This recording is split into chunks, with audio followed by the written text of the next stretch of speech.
क्या बात है मालती, आज तो फिर से देर से काम पर आई है। रोजाना तेरी देर से आने की आदत कहीं तुझ पर भारी न पड़ जाए। सेठ जी, मैं तो रोजाना ही जल्दी आ जाती हूँ। सुबह 7 बजे ही मैंने काम शुरू कर दिया था। अच्छा, कितना सफेद झूठ बोल रही है तू मालती। मैं सुबह 5 बजे उठकर बाहर आंगन में बैठ जाता हूँ। मैंने तो तुझे कई दिनों से इसी समय आते हुए देखा है। सुनो जी, मालती सही कह रही है। ये सुबह 7 बजे आ जाती है। ये कभी भी देर से नहीं आती। इसने घर की साफ सफाई का सारा काम कर लिया है। तुम चुप करो भाग्यवान, मुझे सब पता है। ये नौकर नौकरानी बहुत ही चालाक होते हैं। और सुन तू मालती, अगर तुझे पैसे कटवाने से बचना है तो सुबह 5 बजे काम पर आना पड़ेगा। सेठ जी, आपको तो पता ही है पूजा के बाबू बीमार रहते हैं। उनकी सुबह देख रेख करनी होती है, उसके बाद ही मैं काम पर आती हूँ। ऐसा ना कहो मालिक, मेरी मजबूरी समझो। सेठ हल्दीराम बहुत ही अत्याचारी स्वभाव का था। वो अपनी नौकरानी मालती पर बहुत अत्याचार करता था। बात बात पर मालती पर गुस्सा करना, उसके पैसे काटना, जबरदस्ती उससे घर के सारे काम करवाना। मालती की मजबूरी थी सेठ हल्दीराम के पास काम करना। मालती का पति सुरेश बीमार रहता था। घर में छोटे बच्चे और फिर गांव में सेठ हल्दीराम के सिवा कोई भी काम नहीं देता था। इसी बात का फायदा सेठ हल्दीराम उठाता था। वो अपने नौकरों से बहुत ही बेरहमी से पेश आता था, जिनमें से एक मालती भी थी। मालती भगवान शिव की पूजा करती थी। उसे विश्वास था कि उसके जीवन के संकट एक न एक दिन भगवान शिव अवश्य दूर करेंगे। इसी विश्वास पर वो रोजाना भगवान शिव के मंदिर जाती, पूजा अर्चना करती और समय पर घर के सारे काम निपटा कर वो सेठ हल्दीराम के घर काम पर चली जाती थी। पर हल्दीराम जब देखो मालती के पीछे पड़ा रहता था। सेठ हल्दीराम की पत्नी आशा बहुत ही अच्छे स्वभाव की थी।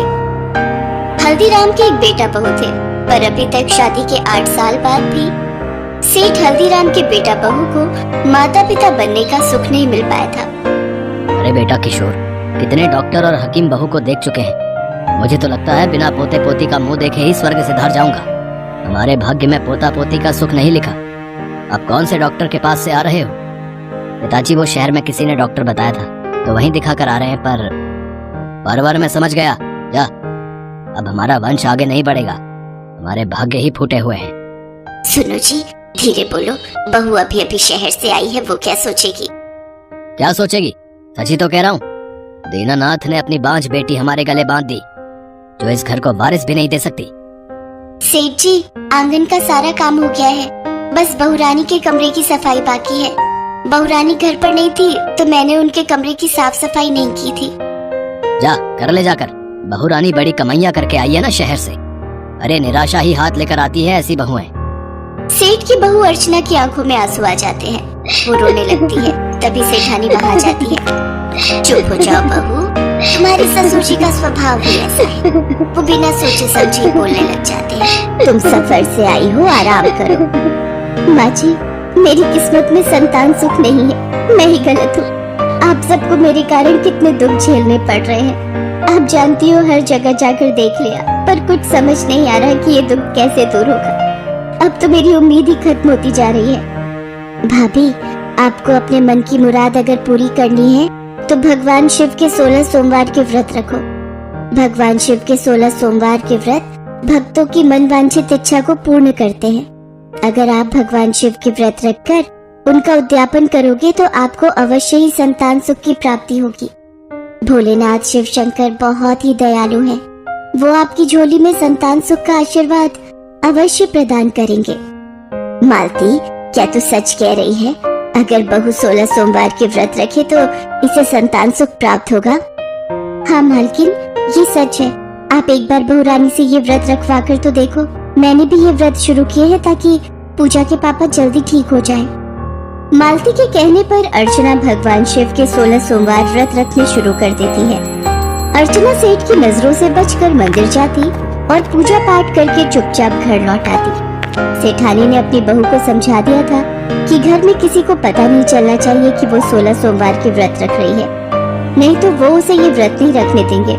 16 सोमवार के व्रत के उद्यापन के दिन जब अर्चना सेठानी और मालती के साथ मंदिर में उद्यापन करके घर लौटती है तो सेठ ने उनके हाथ में प्रसाद और सामान देख लिया। सेठ हल्दीराम गुस्से में आ गया और सेठानी और अपनी बहू को डांटने लगा। तुम दोनों को ये सब करने के लिए किसने सलाह दी? तुम दोनों सच बोलोगी या फिर बहू को हमेशा के लिए उसके मायके भेज दूं?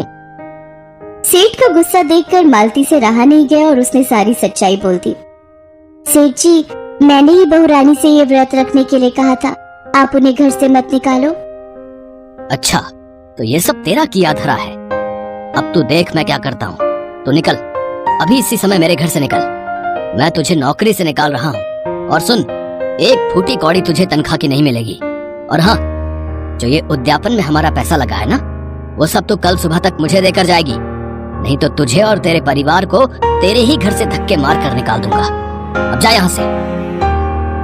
पिताजी, अर्चना के साथ ऐसा मत कीजिए, वो बेचारी बहुत गरीब है, इतना बड़ा दंड मत दीजिए। सुनिए, इसमें मालती की क्या गलती है? उसने तो हमारा भला ही सोचा। मालती भगवान शिव की परम भक्त है, हो सकता है इसका विश्वास जीत जाए। भगवान शिव के भक्तों के साथ ऐसा अन्याय ना करो, ये बेचारी इतने पैसे कहाँ से लाएगी? सेठ ने मालती पर बिल्कुल भी रहम नहीं किया। मालती रोती हुई वहाँ से चली गई। उसी रात भगवान शिव सेठ हल्दीराम के स्वप्न में आए। भगवान शिव को देखकर सेठ हल्दीराम हाथ जोड़कर उठ बैठा। हल्दीराम, तुमने मेरी भक्त मालती को दुख पहुंचाया है। आज मालती की वजह से ही तुम्हारी बहू माँ बन पाई है। तुम्हारी बहू के भाग्य में संतान सुख नहीं था, और उसने मालती के कहने पर मेरे 16 सोमवार के व्रत रखे। और जो कोई भक्त सच्चे हृदय से मेरे 16 सोमवार के व्रत रखता है, मैं उस भक्त को मनोवांछित फल प्रदान करता हूँ, और मेरी कृपा सदैव उस भक्त पर बनी रहती है। तुमने मेरी उस भक्त को कष्ट पहुँचाया है। जो भक्त मेरी बहुत पूजा करती है, अगर मैं चाहूँ तो मेरा क्रोध तुम्हारा नाश कर सकता है। तुम स्त्रियों पर अत्याचार करते हो, तुम्हें इस पाप का दंड अवश्य मिलना चाहिए। नहीं प्रभु, मुझे क्षमा कर दीजिए, मुझसे बहुत बड़ी भूल हो गई। मैं वचन देता हूँ प्रभु, मैं अब कभी भी मालती या किसी अन्य स्त्री पर अत्याचार नहीं करूँगा। सेठ हल्दीराम भगवान शिव के सामने रोने लगा और दया की प्रार्थना करने लगा। भगवान तो दयालु होते हैं। जो कोई भक्त भी उनकी शरण में क्षमा याचना लेकर जाता है, तो वो अपने भक्तों को अवश्य क्षमा करते हैं। सेठ हल्दीराम को क्षमा करके भगवान शिव अंतर्ध्यान हो जाते हैं। अगले दिन जब सेठ हल्दीराम की आँख खुलती है, तो सेठानी उसे बहू के माँ बनने की खुशखबरी देती है। सेठ हल्दीराम तो पहले ही जानता था कि ये सब भगवान शिव के आशीर्वाद से ही हुआ है। सेठ हल्दीराम मालती से क्षमा मांगता है। मालती बहन, मुझे क्षमा कर दो। आज तुम्हारे कारण ही हमारे घर में संतान का सुख आया है। मैंने अब तक जो भी तुम्हारे साथ गलत किया, उसके लिए मैं तुमसे क्षमा मांगता हूँ। सेठ जी, मैंने तो कुछ नहीं किया। जो भी किया शिव शंकर ने किया। उन्हीं की कृपा जब किसी बात पर हो जाती है, तो उस भक्त के सारे संकट दूर हो जाते हैं और खुशियों का आगमन होता है। जय शिव शंकर। और सब मिलकर भगवान शिव को धन्यवाद कहते हैं। उसके बाद सेठ हल्दीराम ने अपना व्यवहार बदल लिया। अब वो हर किसी के साथ नम्रता पूर्वक व्यवहार करता था। कुछ ही सालों में सेठ के घर पोता और पोती का जन्म होता है। सेठ के घर में बच्चों के आ जाने से खुशहाली आ जाती है। सेठ ने मालती की भी बहुत मदद की। उसके पति का शहर के एक अच्छे अस्पताल में इलाज करवाया। उनके रहने के लिए पक्का घर बनवाया। मालती भी जानती थी कि उसके जीवन में जो भी सुख आए हैं, वो सब भगवान शिव की कृपा है।